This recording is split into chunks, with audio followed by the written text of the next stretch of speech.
Hello, this is William Cooper. Welcome to Awakening Together, Relaxing into Happiness. I trust you're doing well today. Let's talk about miracles or creating our world in a way that's harmonious with our deepest heartfelt self. I love what Lao Tzu said, which is, "To the mind that is still, the whole universe surrenders." Lao Tzu was the author of the Tao Te Ching, which is, in my mind, perhaps the most beautiful and clear expression of spirituality that I've ever seen. Most of you are familiar with the Tao Te Ching, but if you're not, I would Google it and take a look. There are 81 short verses that encapsulate most everything. So perhaps read a verse a day. Very powerful. Anyway, Lao Tzu said, "To the mind that is still, the whole universe surrenders." What does that have to do with creation? Well, when the one is fully present, that's just a bright, clear light as it comes through creation. Beautiful light. And it melts every bit of cacophony or cross currents or hurt or fear or anger, turbulence, all the things that are creating all of the mess around us. This bright, clear light is like a laser, and it just cuts through it, and a beautiful world forms around that bright light. It flows from that bright light. That bright light is you. That's the oneness. To the mind that is still, this is a mind that's not clouding up your bright light and diffusing it and diffracting it and turning it into all sorts of, like a fun house looking through a kaleidoscope, all sorts of different crazy stuff. It's not doing that. The mind is still. And to the mind that is still, the whole universe surrenders. It melts, it opens up, and it flows with this powerful light. So beautiful. That's awakening, right?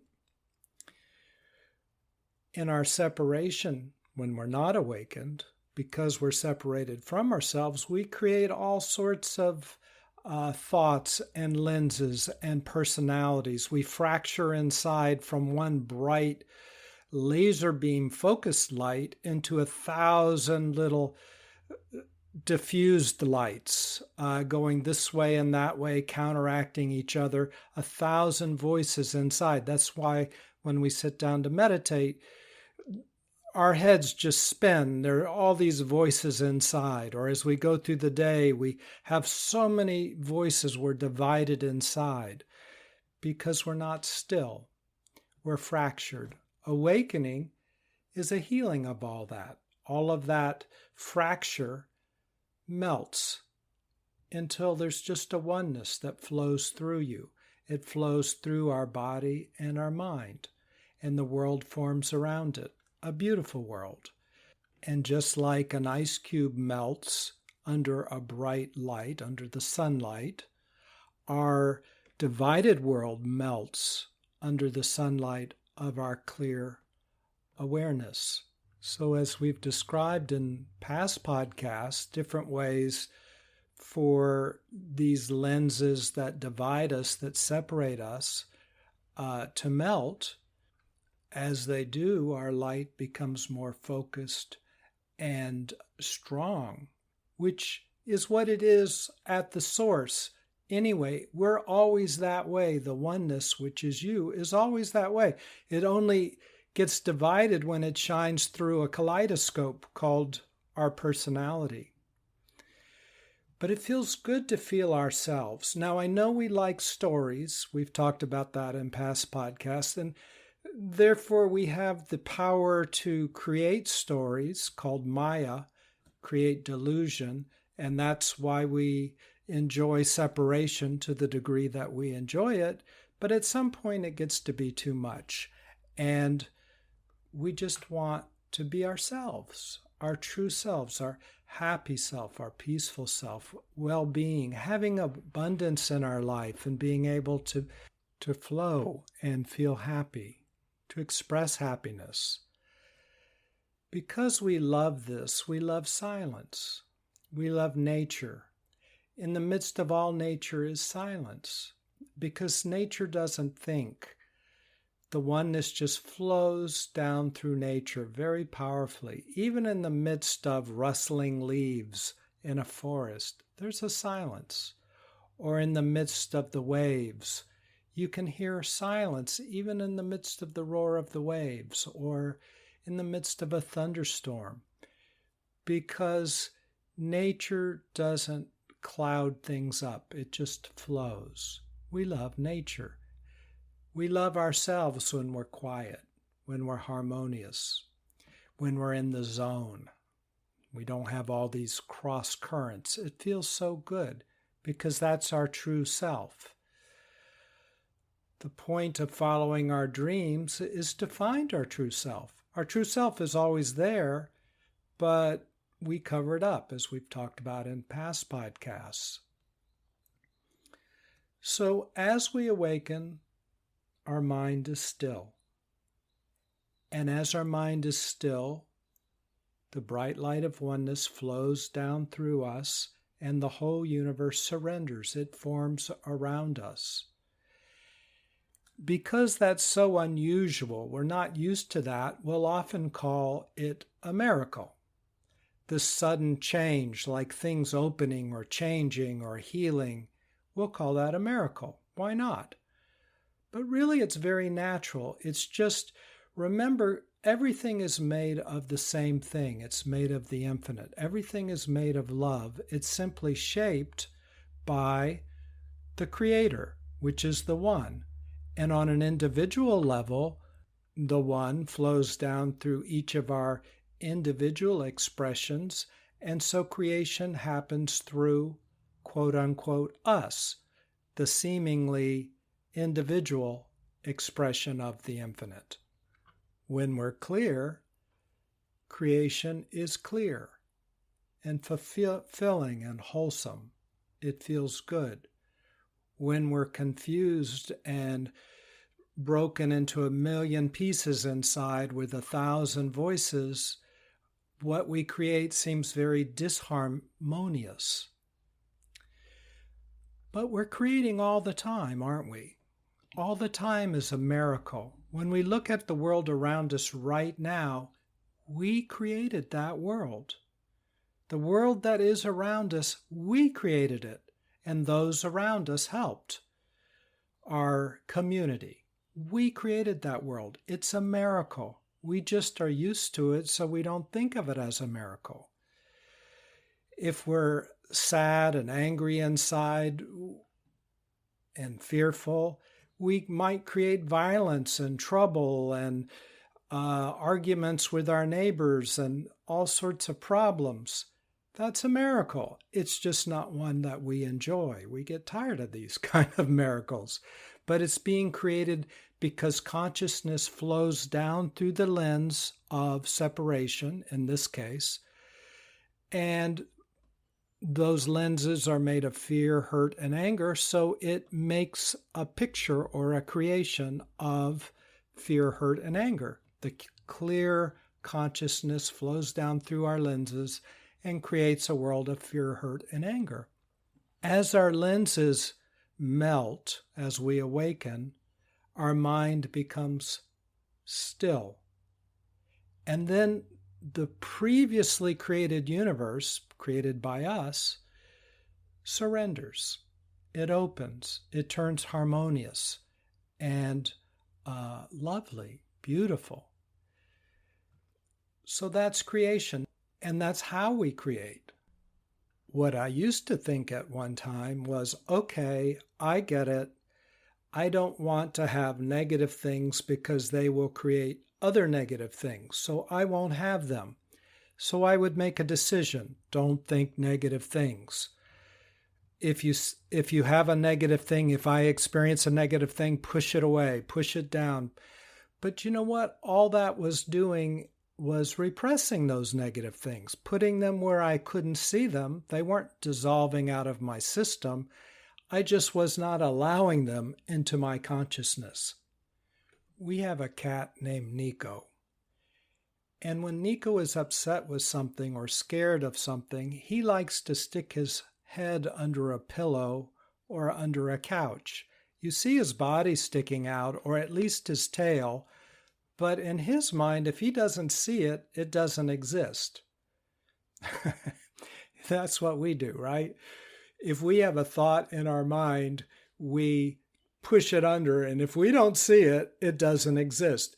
I remember I spent probably a decade working hard with positive thinking. I even met Zig Ziglar and was around a lot of positive thinking people.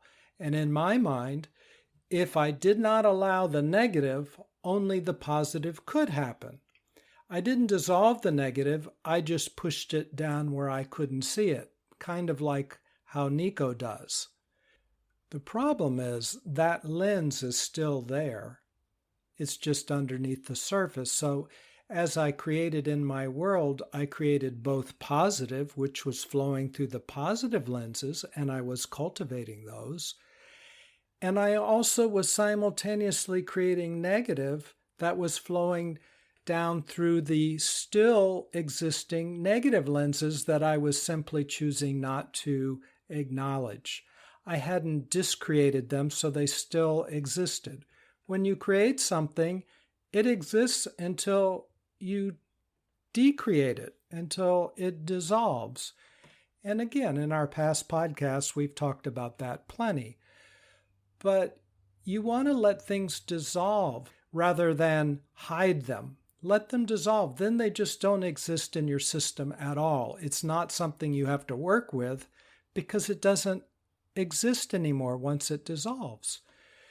One of the primary ways things dissolve is to just let them be present, let them come into your consciousness, into your awareness. And because they're pointed in a different direction, they'll just sort of sit there and emote, expend the energy that they're made of. And just like a tightly wound rubber band, you don't give it more energy, you just feel it. And that might be quite painful because it's made of pain usually. It will just untwist, untwist, untwist, release its pain, release its energy, and melt and turn back into pure consciousness, which is bliss, well-being, and light, which then will merge with the light that you truly are, and that becomes even more powerful. Yes, another reason you don't want to hide or repress something is you're kind of shaving off part of your energy field, which once it melts and realigns with you makes this powerful laser energy much more focused and strong, very bright. You don't want to just lop off all of the parts that aren't in a configuration that you like right now, because that is part of your light. You can't lop them off anyway. So when I would try to create, what would happen is I would send consciousness through clear lenses, those positive ones that I had been cultivating, but at the same time, there would always be seepage and energy would flow through the repressed lenses that I didn't like, that I had been hiding from myself, all of the hurt, fear, and anger. So I'd kind of cancel myself out to a degree. And that happens often in the world. That's the power, again, back to this Lao Tzu quote, "To the mind that is still, the whole universe surrenders." To the mind that is still, the whole universe surrenders. It reforms around the beautiful light that is you. This is true for all of us. I remember one of my teachers, a very powerful master, Sri Shiva Rudra Bala Yogi, was talking about miracles. And he said something that I had been experiencing. I went through a period of time when really people would come up to me, they would tell me their problems, and then about a week later or a couple days later, they'd say, the strangest thing happened. That thing I told you suddenly changed or suddenly dissolved. And I would think, oh, well, that's interesting, or that's nice. Well, that happened not 10 times, not 20 times, not 30 times, but maybe 50 times, maybe 100 times. It got so much more than just a sheer coincidence that I just gently thought, what's that about? Well, my teacher was talking about miracles, and he said that awakened people will often have miracles happening around them and through them, and they have completely no idea that these are happening. Because it's just the purity of the light going through them is all they experience. They don't care or are not striving for miracles to happen most of the time. It just does happen because clear light begets clarity. And when somebody mixes with your clear light, they get clarity. And their life begins to reform around that clarity. The whole universe surrenders.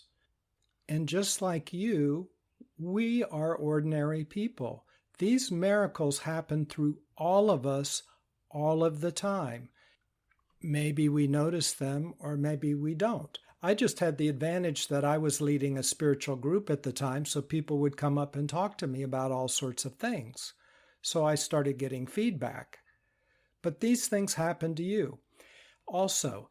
And remember, we are creating miracles, even if we're creating problems in our lives. That's a miracle. We created that problem. The creation of something is a miracle. It's just which lens are we using? It may be a miracle we don't like, but it's a miracle. And simple things. I've told you in past podcasts, when I look at existence, it strobes in and out of emptiness about 1,000,000 times a second. It's just like a strobe light going back and forth. It comes from nothing, it melts into nothing. Comes to nothing, melts into nothing. Every time it comes out, that's a miracle. Every time creation is formed, it's a miracle. And it forms around our collective energy.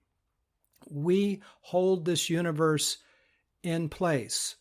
We make it how it is, and that's a miracle. Now, who is we? We talked about it in past podcasts. It's the one coming through all the different phases of us. Well, why has it created the world the way it is? And some of us might call the world a mess. Why has it created that? Why has it created pain? Again, we've talked about it in more depth in prior podcasts, but you can't have a story unless you have separation, and separation always has pain. When you're separated, you feel separation anxiety or abandonment, or you don't feel fulfilled because you're cut off. So pain always comes with separation, and all of creation is a story. It's a story of triumph. It's a story of sadness. It's a story of beauty. It's a story of so many things. It's like a 3D evolving painting, and every painting tells a story. So in order to have creation, in order to have the infinite creative expression we call creation, there has to be separation.